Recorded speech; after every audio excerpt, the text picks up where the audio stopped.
Diana and Dodi arrived in Paris on August 30, the paparazzi seemed to know their every move in advance. Were they somehow tipped off about the movements of Diana and Dodi prior to the crash? If they were, by whom? Many people are suspicious about intelligence agencies, in large part because I listened 2 years ago in Washington to an innocuous portion of a taped conversation between Princess Diana and a friend of hers, made available to me by an American intelligence officer who said that they were part of a series collected by the National Security Agency. When Princess Diana and Dodi returned to the Ritz Hotel owned by his father, at about 10 o'clock on that Saturday evening, there was a throng of paparazzi outside the front of the hotel. After the crash, we reconstructed the video footage to show who was actually watching them. And among it was two men who have never been identified. And we believe that these two men were possibly from the security services. Meanwhile, the Ritz Hotel called Henri Paul, head of security for the Ritz Hotel, who was then off duty, but apparently decided to come back to work immediately. But there are more question marks surrounding Henri Paul. For example, was he actually an intelligence operative? I know that Henri Paul worked for MI6, the British intelligence unit that I worked for.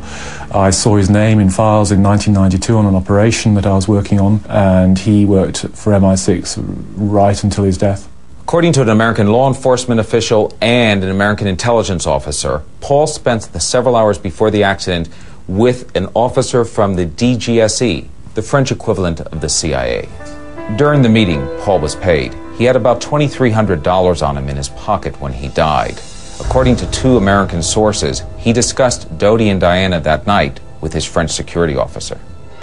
Henri Paul had numerous Paris bank accounts totaling over $300,000, which seems to suggest he not only led a double life, it was also steady and lucrative.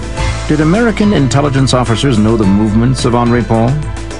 Can it be proven, in spite of official protests, that American intelligence was watching Diana and Dodi while they were in Paris? The plot, if indeed that's what it turns out to be, thickens. What started as a brief trip to Paris quickly turned complicated and disastrous for Diana and Dodi. Back at the Ritz Hotel, a decoy plan was devised to evade the growing crowd of paparazzi waiting outside. But whose plan was it? At about 20 minutes past midnight, Princess Diana and Dodi left the Ritz Hotel to return to Dodi's apartment. It's not clear why the couple decided to leave the Ritz. In a phone conversation, Mohammed Al-Fayed told Dodi to stay there that night. The Mercedes was to leave from the rear of the Ritz, while the paparazzi focused on the limo at the main entrance.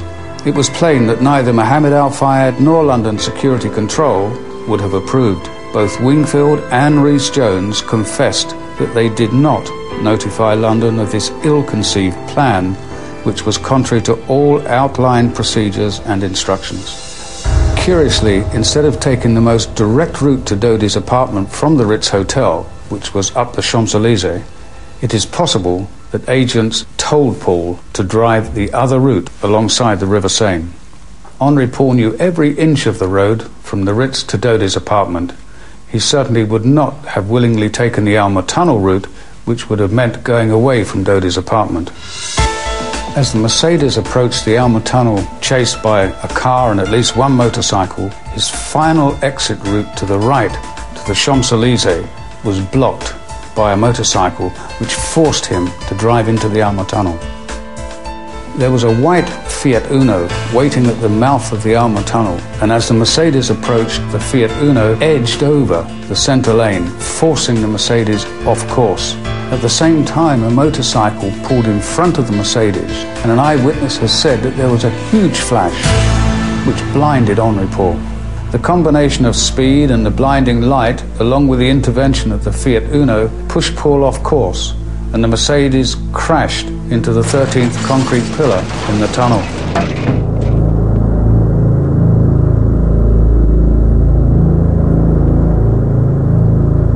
The paparazzi arrested at the crash claimed that they could not keep up with the Mercedes and were nowhere near when it passed into the tunnel.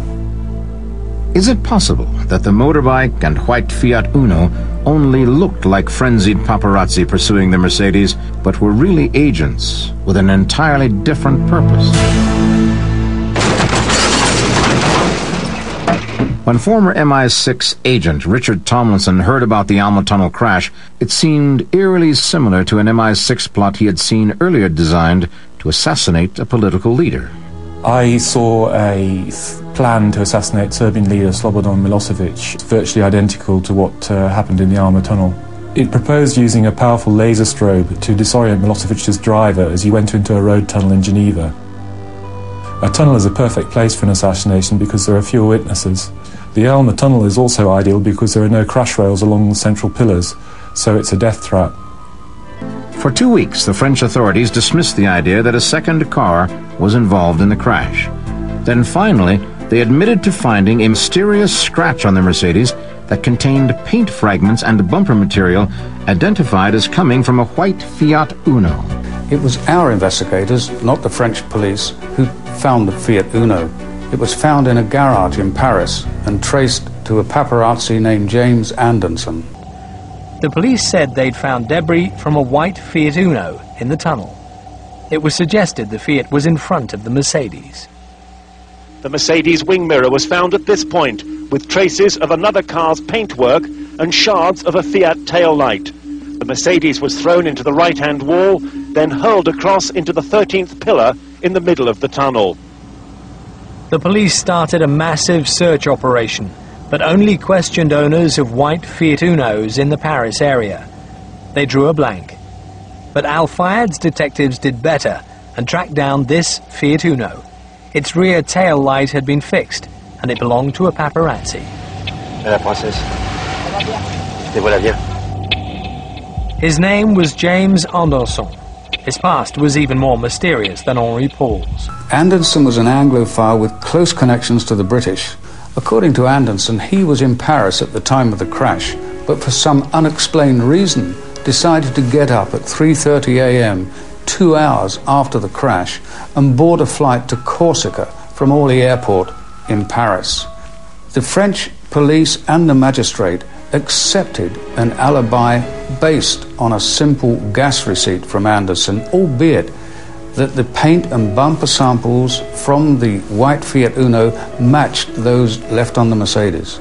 3 years later, the Anderson story took an unexpected and sinister turn. On the 5th of May 2000, Philip Anderson was found burned to death in his car. The car was locked. He could only be identified from dental records. The French officials claimed that this was suicide, but it's not a suicide known to this world.